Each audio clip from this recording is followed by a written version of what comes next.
family tradition, that door was changed on the 31st of July, 1998.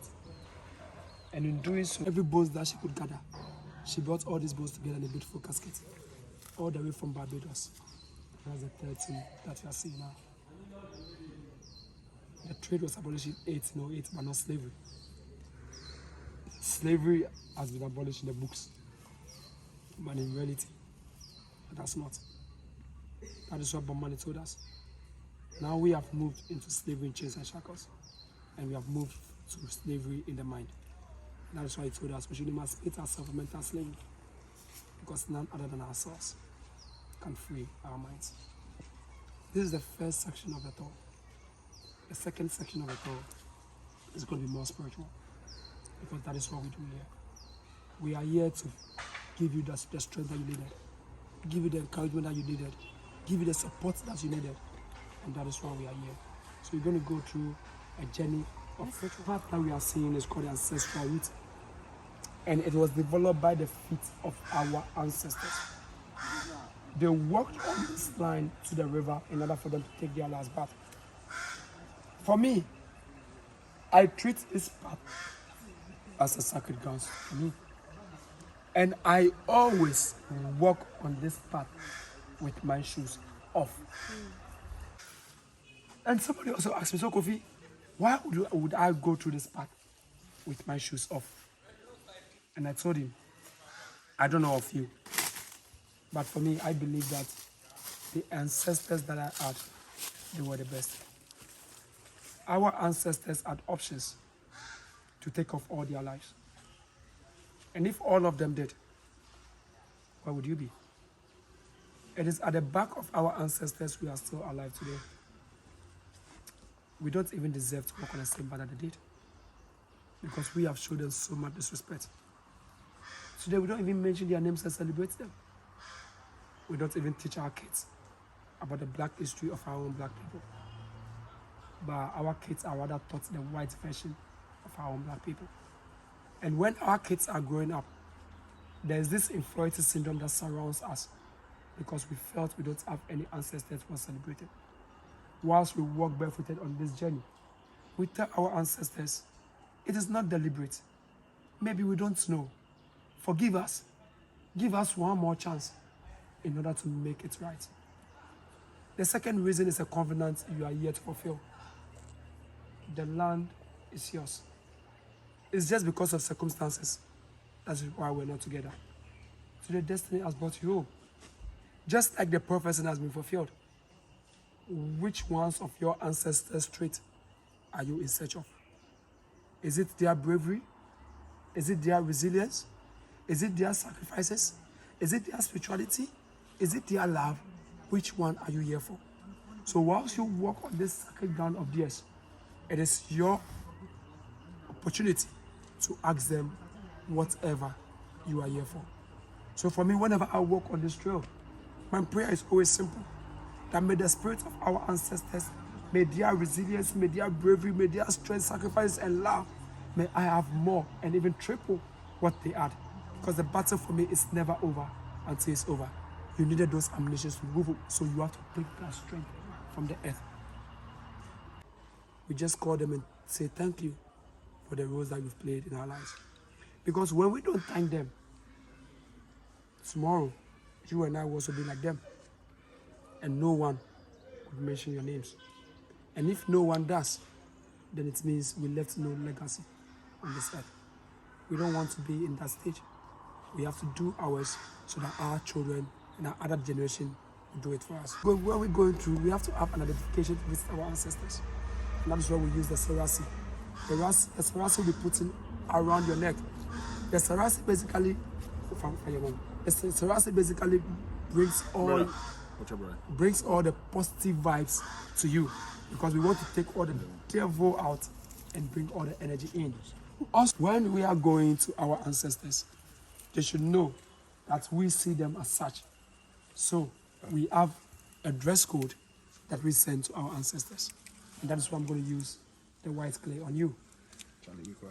The design of the white clay, it's my own design. When you are covered, your design is different.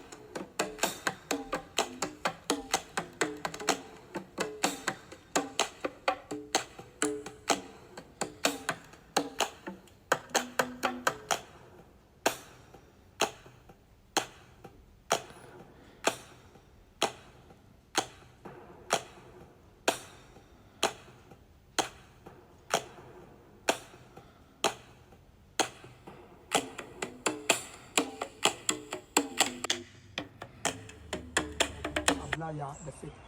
Now, when I use that name and I rule well with it, then my name Kofi will also be given a Kofi. So that somebody something knows. It was practiced in here, but not until 1999.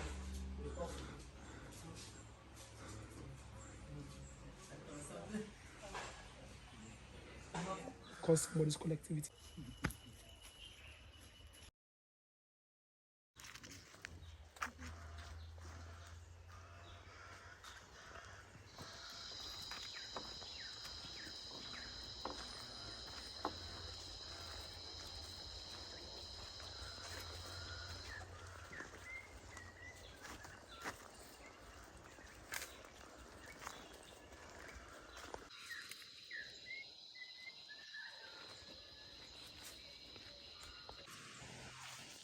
You know what to say. And you know what to say. No, but we are not sure. Even in the Roman Catholic Church, they've even gone as far.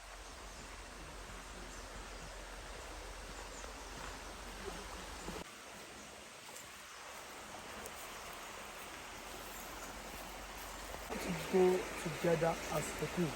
Sorry. We have to go together as one people. If I'm going to the top, I hold my sisters as a sister.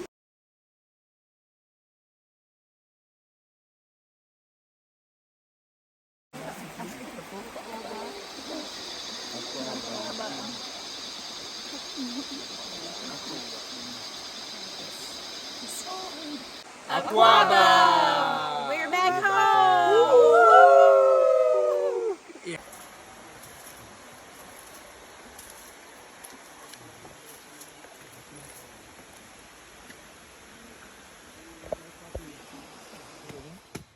Just turn it.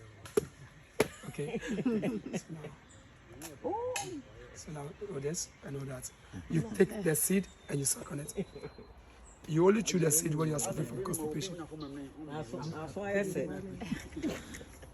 But the seed is bitter. It's a little bit bitter when you chew it. But you could suck on this. So let's continue. Thank you, bye-bye. Yeah.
To realize that he was the indentured servitude rather than the chattel trade slavery that was imposed on us. Right. So if you want to know the kind of system that they impose on us, just read the law on slavery in Carolina in 1616. In that law, it basically stated that every free man would have absolute rights over their enslaved person, and they could do whatsoever they wish to do to you, and nobody could question them. So in that enactment, the difference between your sunglass and the soul of a slave is that at least the slave has a soul. But the same way you could easily get annoyed and break your sunglass was the same way you could break the soul of an enslaved person. This system of the trade in Carolina has already been introduced to us here in Ghana in 1471. That was when the first European arrived, and they were led by Prince Assin the Navigator, and they were coming from Portugal. called the Salaga slave market. The second largest market is where we are now, Assin Manso. But Assin Manso in here, it was the busiest of all the markets because it was closer to the three dungeons, Fort Amsterdam, Cape Coast, and Elmina. So captives, mostly prisoners of war, that were captured from the upper borders of the country, from some part of Burkina Faso, some part of Ivory Coast, everywhere you were captured in chains and shackles. Our ancestors walked 400 miles from the north just to get to Assin Manso. 400 miles is basically 3 months of a journey. So if all things being equal and you are a woman, then you have to go through 3 menstrual cycles. That was how tough the journey was. I normally don't talk about the pains of our ancestors because there's no adjective that could describe their pain. Who am I to tell you how they felt? Research has even proven that the pain that our ancestors felt could be felt in us. So who am I to explain that? The journey was tough. The journey was terrible. The journey was pain for our ancestors to walk all the way to Assin Manso. When they got in here, this was where they were meant to take their last bath. They went through their first auction and their first branding. Who showed me? Who showed me? And their first branding. But those of our ancestors that were not able to continue the journey, for them it ended here for them. They were killed and buried from the edge of the grass all the way to the river. So we are even standing on the graves of our ancestors. That is why when we were coming through the gate, the main gate was very short. So most of it came through like this. Yes, unconsciously, we already paid the respect to the grounds before entry. The other group that were able to continue with the journey, they were distributed along the 3 dungeons, Fort Amsterdam, Cape Coast, and Elmina, to await extinction. The most painful aspect of the journey is this. When 2 siblings are captured, you are not taken into the same dungeons. You were separated to go through different dungeons in order for you never to meet again. That is why you could travel in here or you could travel to some part of the Caribbean and you're going to see somebody who looks exactly like you. When you see those people, call them closer to you. They are in direct blood because the separation caused that. When you are taken to the dungeons, they were meant to wait for 3 to 4 months for the slave ship to arrive. Now, when the slave ship arrived, our ancestors went through a particular door at the Cape Coast dungeons before getting to the slave ship. And the name on this door is the door of no return. I always say that door was the most difficult door our ancestors ever crossed. Because in front of that door, they saw only 3 things. They saw the ocean, they saw the ship, and they saw that they are going to die. That's the only thing that they saw. But when they turned back, do you know what they've missed? They've missed everything. They don't know where their children are, where their wives are, where their assets are. They've lost everything. But to go through that door was the most difficult aspect because the corporations have already told our ancestors their intention about them. Because for somebody to tell you the door of no return, what does that mean? Yeah. And you think they will just use words in order to make you to come back? They go to back their words with action. So the first thing that they did to us is when they changed our names. And they gave us names of no use. Even if I don't know my brother, and he mentions his name to me, I will be able to tell you where he's coming from.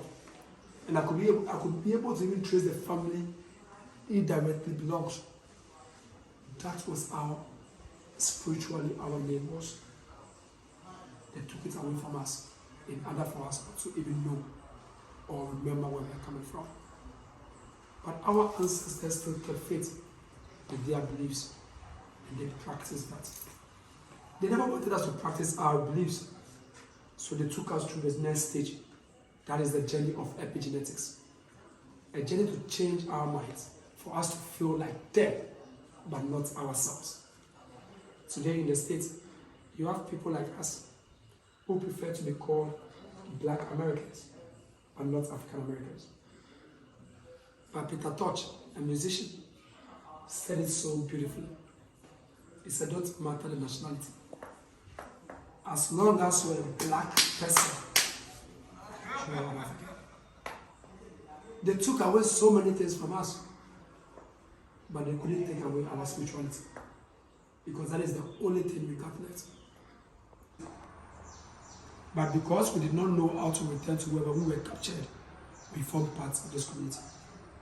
So in the history of the trade, we have so much information, both orally and also research-wise. So everything that we say in here, it is very concrete, and most of it, they don't tell you. You see, before I even start with this, please.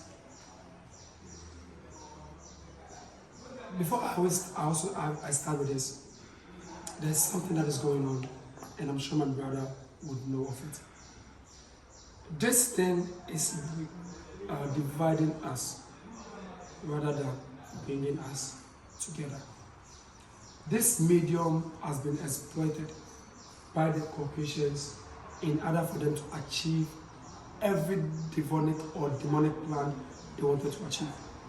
They have created a distance between yourself and myself, and they don't even want you to trust me.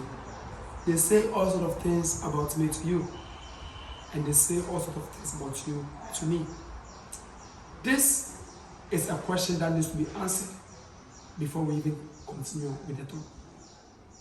Most of our brothers and sisters in diaspora always ask themselves this question. They always say to themselves that if we say we love them, we would never have sold them for anything.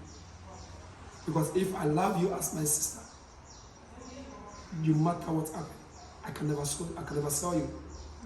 And this question that you guys are always asking is a legitimate question that if I were in your shoes, I would even ask more than what you're asking, because you deserve to be answered. And this has caused so much dissatisfaction between yourself and myself. But today, I want you to know that the pains was not only felt by you. We equally went through that same angle of pain. But because we've never told you our side of it, you sometimes feel you are the only one that went through that pain. To explain it further to you, I'm going to give you two scenarios.